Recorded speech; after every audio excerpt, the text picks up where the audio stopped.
Các bạn biết là nói chung đàn thích ở Việt Nam đúng không? Hơi khó nói, ở mảnh đất này có một điều gì đó, nó hợp tính cách của Dan, nhưng không ở đâu hoàn hảo cả. Việt Nam còn có nhiều vấn đề rất lớn mà mọi người phải xử lý, như an toàn thực phẩm, ô nhiễm môi trường và quyền phụ nữ chẳng hạn. Mình sẽ không nhắc đến những chuyện lớn đó bởi vì tất cả các bạn đều biết hết rồi.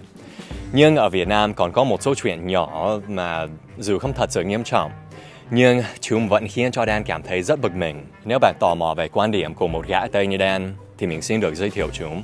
Và mình chỉ muốn nói một điều với những bạn đang chuẩn bị ném gạch. Hả? Mình chỉ muốn nhắc lại rằng Dan không coi những điều sau đây là nghiêm trọng cho lắm đâu. Video mang tính chất giải trí thôi.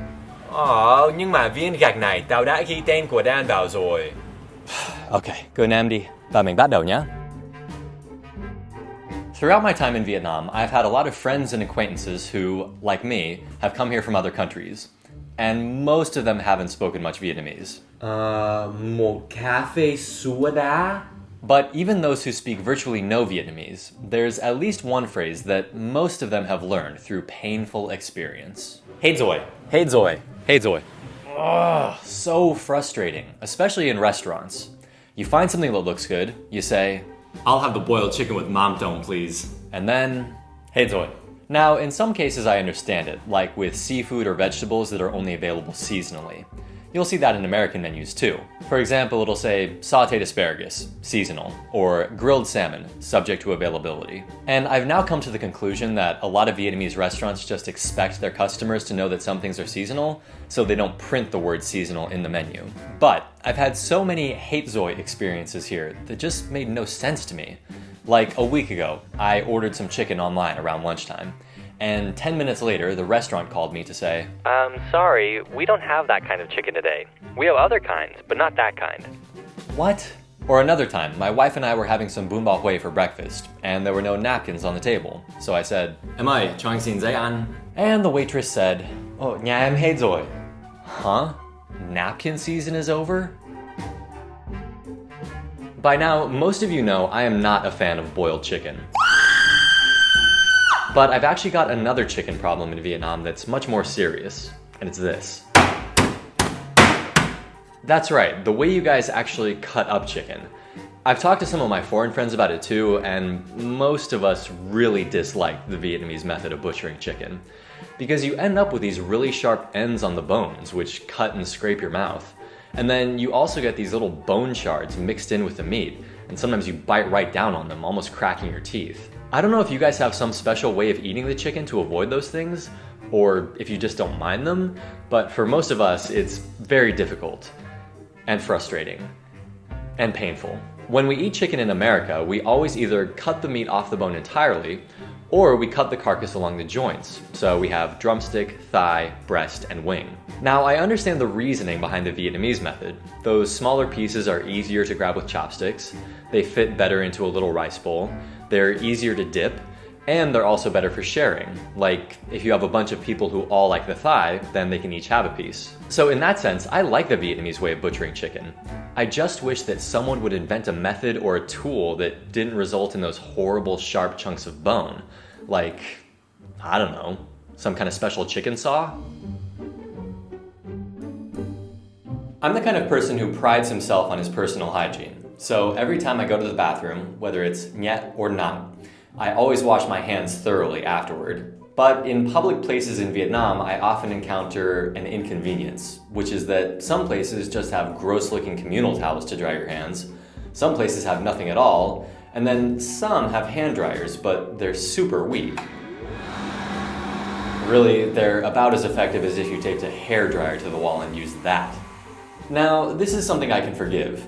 Vietnam is not a rich country, most stores and restaurants don't have lots of money to throw around, and I'm sure that those ultra-powerful jet engine hand dryers we have in America,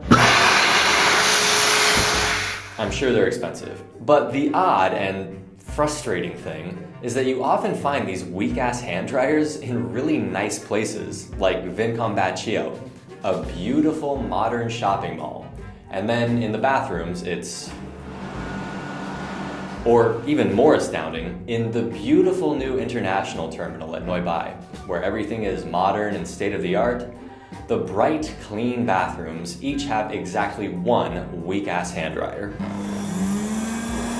It's as if in the construction of this near billion-dollar project, they suddenly decided to start cutting corners when they got to the hand dryers. Alright, sir, we've installed the filtered water drinking fountains. Good. As well as 10 separate mobile charging stations. Very good. And now we're considering the hand dryers in the bathrooms. The what? The hand dryers, sir. We're planning to install 3 very high-power hand dryers in each bathroom, so the passengers can have nice dry hands after using the facilities. What do you think, sir?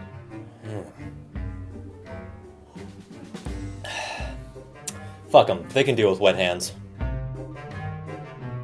Okay, for this one, I'm gonna start by teaching you guys a new word. Dozen. Sounds just like the word doesn't, but without the T at the end. And what it means is 12. If you go shopping in the US, you'll find that many things are sold by the dozen. Cookies, eggs, donuts, oysters, and more. In Vietnam though, those things are often sold in packs of 10, but 12 is unequivocally better than 10. And I'm not saying that just because I'm a gluttonous American who always wants more. It's simply because 12 has more divisors than 10 does. For example, if you buy 12 eggs, then you could have 2 eggs 6 times, 4 eggs 3 times, 3 eggs 4 times, or 6 eggs 2 times. If you buy 10 eggs though, you can either have 2 eggs 5 times, 5 eggs 2 times, or something goofy like 3 eggs 2 times and 2 eggs 2 times. Or 3 eggs 3 times and then have 1 sad little egg left over. See? Doesn't a dozen seem better? I mean, they always say Asians are good at math. Seems like selling things by the dozen is a clear choice for Vietnam. If you ever go to my dear home country, the United States of America, you'll find that Americans are obsessed with one-stop shopping. That is, huge stores like Walmart, Target, Costco, and Fred Meyer, which sell everything. Clothes, food, plants, tires, electronics, you name it. There is some one-stop shopping in Vietnam, like at Big C, but there's not nearly as much as in the US. And I think that's a good thing, actually, because even though one-stop shopping is really convenient, those stores are hideous, and when they take over a town or a city, they rob it of some of its character. However, shopping in Vietnam is often a bit too multi-stop. What I mean is, I've had so many experiences here of trying to buy 2 things that obviously go together, but weren't sold together in the same shop. For example, when I bought this microphone you're hearing me talk into right now, I also needed a wind muff because I was going to be using it outside. And when I asked the girl in the shop, she said, "Sorry, we only have the machine, no accessories." Okay. And one that was even more baffling was when I needed to buy candles for my marriage and relationships video. I found a candle shop online, I went in and picked out 2 candles that were suitable, and then I asked, "So what kind of holders do you have for these candles?" And the girl said, "Sorry, we only have candles, no candle holders." Why? And the funny thing about it is that if that shop also sold candle holders, not only would it be more convenient for me, the customer, the shop would make more money too. So if you have a small business focused on one kind of product, I would just encourage you to think about some other things you could sell along with it. You know, hot dogs and buns, mam tom and breath fresheners, dentures and porridge. You'll make more money, I promise. Most of my expat friends and I find it pretty annoying how often Vietnamese people talk during movies at the theater. But I always tell my expat friends it's even worse when you can actually understand what they're saying. Ồ, chết rồi à? Ồ, hôn nhau à? Ồ, thằng kia là người xấu đúng không? Ugh, can't you just watch the movie? You'll get your answer. Now, I know not all of you talk during movies, and I also know that I'm a visitor in your country, so I'm not going to ask you guys to change just to suit me. If you enjoy chatting during movies and other Vietnamese people aren't bothered by it, then go ahead. But if you become friends with a foreigner like me, or if you get into a relationship with one, you should know they will probably appreciate your silence during movies. I mean, it's been a problem for my wife and me. She talks during movies too, constantly asking me about things that she would get the answer to if she just kept watching. I tried telling her that it bothered me, but she couldn't stop. So this is how we have to watch movies now. Hey, before you go, this video was sponsored by GSE BEO, one of Vietnam's leading study abroad consultancies, and also the office that I happen to be shooting in right now. GSE BEO provides study abroad services for the UK, the US, Canada, Australia, New Zealand, Singapore, Bulgaria, Burundi, and Bhutan. Okay, I made up those last 3, but the first 6 are true. And another true thing that's pretty cool is if you choose to study in the UK, Australia, New Zealand, or Singapore, GSE BEO services are 100% free.